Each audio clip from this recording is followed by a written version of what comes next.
kababayan, ako po, alam na alam ko, kasi kumpare kong buo si Martin, kumpare kong buo si Saldico.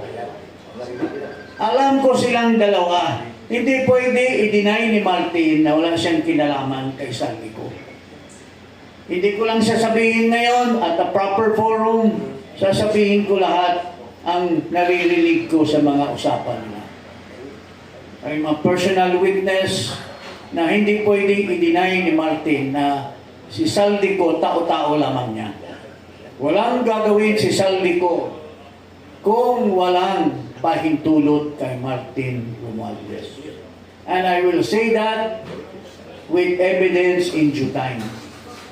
Mayroon po akong mga nilapit na mga congressmen na humingi at sasabihin ko po yon later on. PACC, masyadong ginalingan, idinamay pati din ng Congress, ayun, una din in-abolish. But anyway, I'm here because I love my country, I love the future, I want a better future for my children. Hindi na rin sa galit. Kung tayo magkasama-sama, hindi na yun sa galit. Yun na sa pag-ibig sa ating bayan. Wala ko tayong patutunguhan ng ganito eh. Ang politiko are unrestrained. Ang nag-iimbestiga ang dapat imbestigahan. Yung mga narinig natin kahapon kay Diskaya, alam naman natin lahat yun eh. Wala lang magsalita. Natatakot magsalita. Alam na natin na kumukomisyon ang mga congressman, kahit hindi lahat. Alam na natin na kumukomisyon ang DPWH at ang mga implementing agencies.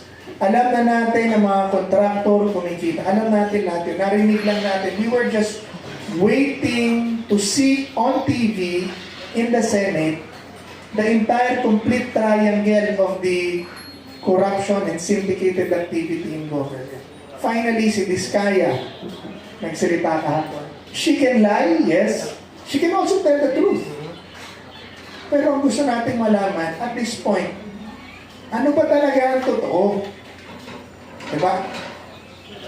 Sino ang maghahanap ng katotohanan? Dahil kahapon nandun si Toby Chanco, congressman, insider, corroborating his evidences and his statements with the statements of the Diskaya. Andun din ang DPWH, uma-agree sa lahat ng sinasabi nila na mayroong mga anomalya. Ano pa? All we need to do right now, kaya po, saan tayo pupunta?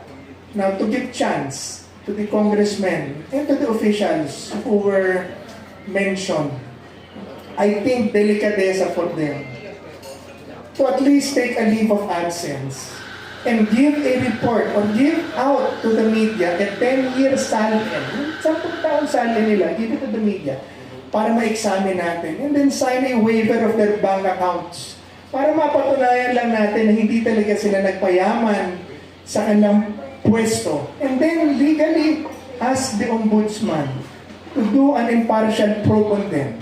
And then sali tayo sa People's Congress, lahat ng Pilipino.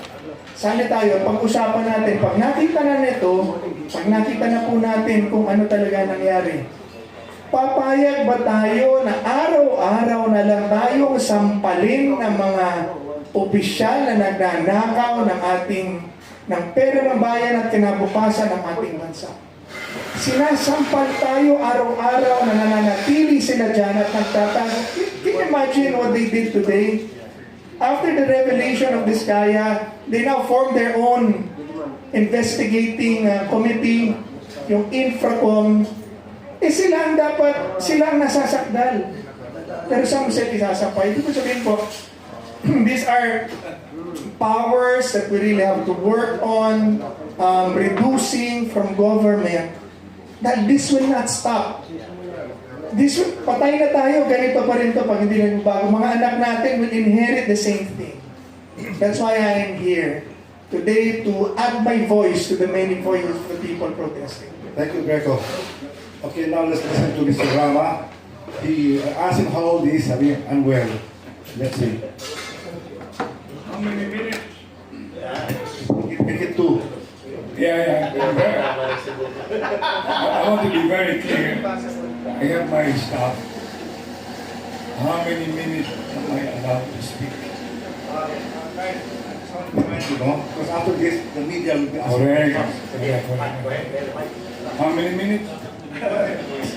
No, I want to be... Okay. Five. Okay, 5 o'clock. Magandang umaga, bayan. Ayong puntang mga kaigsuunan. Good morning. I came from Cebu.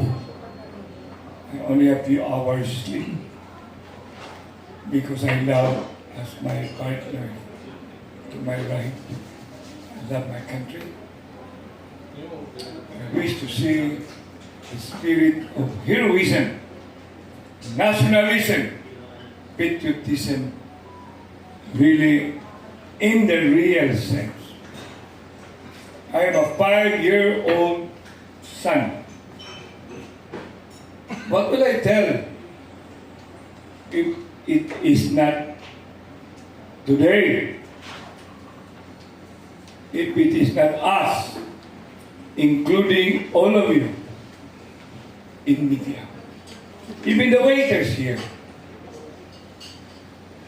Dada ng dada, wala namang ginagawa. I've been into this. This is not new to me. Precisely, freedom movement last August 21 occurred, and I joined to be counted. And I am here to be counted. This is jokingly personal computer, but this is People's Congress. Being a lawyer, we know too well. It's the people. It is us. Greater good for the greater number. General welfare. Vox populi. Salus populi is suprema lex. I am not for the advocacy, paasan ng boses or whatnot. Let's walk the dog. Let's walk the talk. If it is now, if it is not now, when? If it is not us, who? I am ready to be roasted, grilled. Do I have still 2 minutes, but I do not want to spend it. Indifference. Meron pa ko 2 minutes, but I'd rather bring it to question and answer. And I am ready in behalf of PDP Laban as Vice President for the Visayas 6, 7, and 8, and even Negros and whatever. Thank you very much. Good morning. Thank you.